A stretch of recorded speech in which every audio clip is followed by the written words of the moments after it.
핫쌤입니다. 이번에 다룰 내용은 자료 해석도 의사소통이다, 이 주제입니다. 나는 결국은 의사소통이다, 이렇게 말합니다.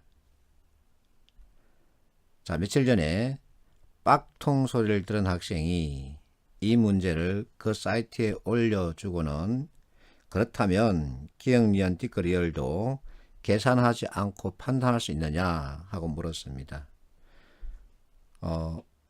나한테서 이 빡통 소리를 들은 학생에게 먼저 사과를 전합니다.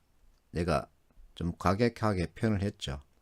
어쨌든 그건 그렇고, 여러분들이 자료 해석 문제에서 만나는 지문은 대개 두 가지입니다. 하나는 통계표, 하나는 그래프입니다. 물론 이 두 가지가 결합돼서 나타나기도 합니다. 또 텍스트는 당연히 들어가 있습니다. 이 두 개의 비율을 보면 통계표는 거의 90%에 달합니다. 그래프는 10% 정도 볼 수 있는데, 자, 어쨌든 통계표가 많이 나옵니다. 그러면 여러분들은 이 통계표에 대한 이해를 하고 있어야 합니다. 자, 이 통계 관련된 설명 자료는 내가 만든 것이 아니라 대한민국에서 통계 관련 업무로 묵고 사는 전문가 집단인 통계청이 만들어서 올려놓은 겁니다. 그들의 설명에 의하면 통계표를 이용하면 통계 자료의 관찰, 비교, 해석을 아주 간단히 할 수 있다, 이렇게 되어 있습니다. 그래서 내가 말합니다. 통계표 작성의 목적은 관찰, 비교, 해석이지 계산은 아니다, 이거죠. NCS든 PSET이든 자료 해석의 출제 목적은 여러분의 계산력을 평가하기 위한 게 아닙니다. 계산력을 평가하기 위한 문제가 아니기 때문에 계산에서 좀 벗어날 필요가 있습니다. 물론 계산을 안 할 수는 없습니다. 근데 그 계산의 수준 정도는 25 빼기 7은 18, 이 정도입니다. 이건 누구나 계산할 수 있죠. 그래서 이참에 계산에서 벗어나 보십시오. 계산력을 평가하기 위한 문제 출제하지 않습니다. 그리고 이 통계표 안에 들어있는 데이터의 성격을 파악할 수 있어야 합니다. 데이터는 크게 측정치와 산출값으로 구분할 수 있습니다. 측정치는 세다, 재다, 사람 수를 세다, 키를 재다, 금액을 세다, 이처럼 실제 무엇인가 세거나 잰 값입니다.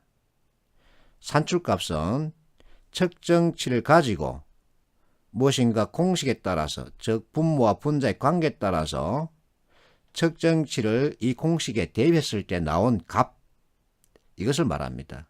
그래서 퍼센트, 비율, 비중, 비, 지수, 이것은 측정치가 아니고 산출값입니다.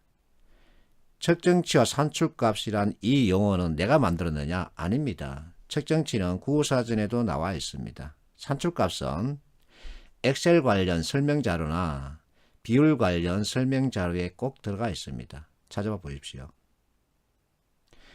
자, 그래서 이 데이터는 측정치냐 산출값이냐, 이것을 먼저 볼 수 있어야 합니다. 자, 지금 보고 있는 이 데이터는 퍼센트로 구성되어 있습니다.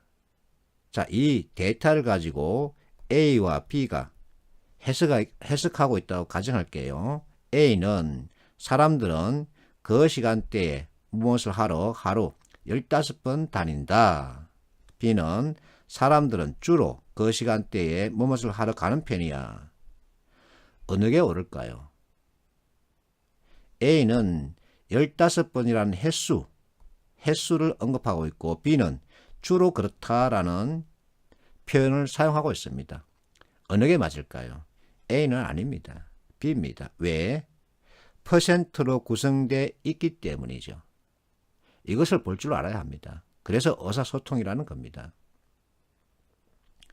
그리고 보기든 선택지든 그 진술 방식은 해석형과 계산형으로 나눌 수 있습니다. 보기 또는 선택지 개수가 5개든 10개든 100개든 1000개든 10,000개든 관계없습니다. 딱 두 가지입니다. 해석형과 계산형 진술입니다. 그래서 내가 학생들에게 말합니다. 통계표에 대한 이해, 통계표 작성의 목적, 그리고 데이터 성격,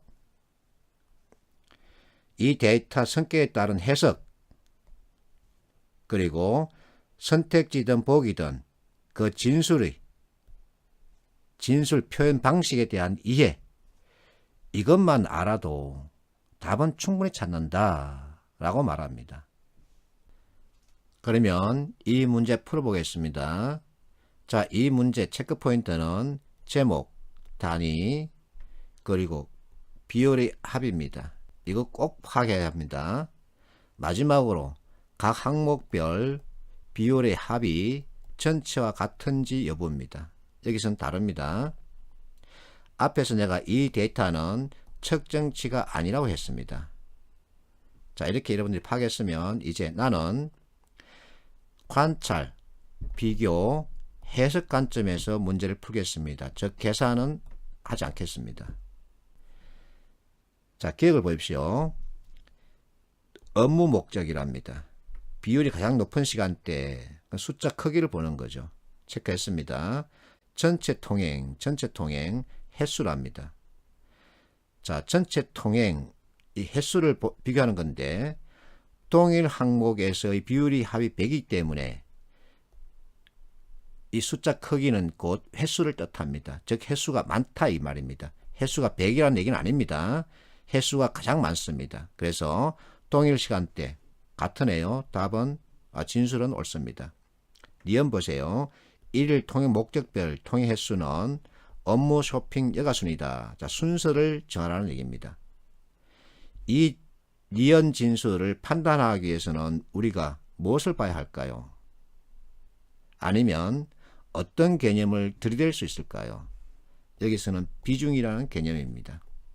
비중의 뜻은 상대적 크기 또는 상대적 중요도입니다. 결국은 가중치와 뜻이 비슷합니다. 같다고 할 수 있죠. 그래서 이 진술을 판단하기 위해서는 이 세 가지 항목에서 숫자의 크기, 가장 큰 놈을 찾는 겁니다. 상대적 크기이기 때문에. 그래서 동그라미 치면 됩니다. 이렇게 동그라미를 쳐보는 겁니다. 동그라미 치면은 이렇게 나타납니다. 그러면 결국은 동그라미 숫자가 가장 많은 항목이 비중이 가장 높다의 뜻입니다. 자, 여가와 쇼핑은 각각 2번씩 받았네요. 그러면 한 번 더 비교해주면 됩니다. 한 번 더. 그러면 결국은 쇼핑이 2번째라는 얘기죠. 옳은 진술입니다. 이것을 보세요. 여가 목적 통행 비율. 자, 지울게요. 여가 목적 통행 비율입니다. 여가 통행 비율이 가장 높은 시간대, 숫자 크기가 가장 큰 거죠. 이 시간대입니다. 여가 목적 통행 횟수랍니다. 자, 동일 항목 내에서는 비율이 합이 100이기 때문에 횟수를 정할 수 있습니다. 횟수의 크기를 정하는 겁니다. 이 시간대 전체 통행입니다. 횟수를 보라는 얘기입니다. 다시 한 번 더요. 전체 통행이라는 이 항목 내에서는 비율이 합이 100이기 때문에 횟수 크기를 비교하면서 정할 수 있습니다. 그러나 서로 다른 항목끼리의 비율 가지고 크기를 비교할 수 없습니다. 왜냐하면 이 항목과 이 항목끼리의 비율의 합은 전체와 다르기 때문입니다. 자, 리얼 보세요. 쇼핑 목적 통행 비율이 쇼핑입니다. 가장 높은 시간대, 결국은 숫자 크기를 찾는 겁니다. 쇼핑 목적 통행 횟수, 자, 동일 항목 내에서는 숫자 크기를 비교할 수 있습니다. 같은 시간대에 업무 목적이랍니다. 자, 업무 목적 8.0이고 쇼핑 목적은 31.5. 동일 항목이 아니라 다른 항목끼리에 들어가 있는 비율 가지고 퍼센트로만 구성된 그 비율 크기 가지고 횟수를 정할 수는 없습니다. 더군다나 이 항목별, 시간대별 항목 비율의 합이 전체가 아닙니다. 그래서 틀렸습니다. 그러면 결국은 기억과 니은이 옳습니다. 자, 이 학생이 올린 그 이미지에는 선택지가 없습니다. 그래서 나는 기억과 니은을 답으로 정했습니다. 옳은 것을 묻기 때문에 만약에 이 선택지에 기억과 니은만으로 구성된 선택지가 없다면 나 틀렸습니다. 그럼 여러분들은 이제 핫쌤은 통계학 전공해놓고 자료해석 문제 답도 못 찾더라 이렇게 말할 수 있겠죠. 하십시오. 괜찮습니다. 분명히 괜찮습니다. 자, 어쨌든 나는 여러분에게 원리와 개념에 대한 이해를 자꾸만 요구합니다. 특히 니은입니다. 니은은 비중 개념 가지고 또는 가중치 개념 가지고 이와 같은 상황을 판단할 수 있니 하고 묻는 겁니다. 이게 중요합니다. 자, 자료 해석은 계산을 안 할 수는 없지만 그것은 극히 일부이고 또 계산의 수준은 25 빼기 7은 18 이 정도입니다. 이 정도는 누구나 할 수 있습니다. 그래서 자료 해석도 의사소통의 관점에서 보면 쉽습니다. 그러면 최소 비용, 최대 효과를 노릴 수 있습니다. 반대로 계산에 의해서 문제를 풀겠다면 최대 비용, 최소 효과도 기대할 수 없습니다. 사실입니다. 그래서 내가 자료 해석도 결국은 의사소통이다라고 말을 하는 겁니다. 자, 정리할게요. 통계표를 가장 많이 만납니다. 그러면 통계표를 볼 줄 알아야 합니다. 통계표 작성의 목적은 관찰, 비교, 해석입니다. 계산이 들어가 있지 않습니다. 계산을 안 할 수는 없습니다. 그러나 극히 일부입니다. 이 데이터 성격을 파악할 수 있어야 합니다. 측정치냐 산출값이냐. 이 데이터의 성격에 따라서 해석을 달리할 수 있는 겁니다. 이 데이터는 비율, 퍼센트로 구성되어 있습니다. 그래서 15번 다닌다고 말을 할 수 없습니다. 그 시간대에는 주로 무엇을 하러 가는 편이야. 이게 옳은 진술입니다. 어쨌든 원리와 개념에 대한 이해입니다. 수고했습니다.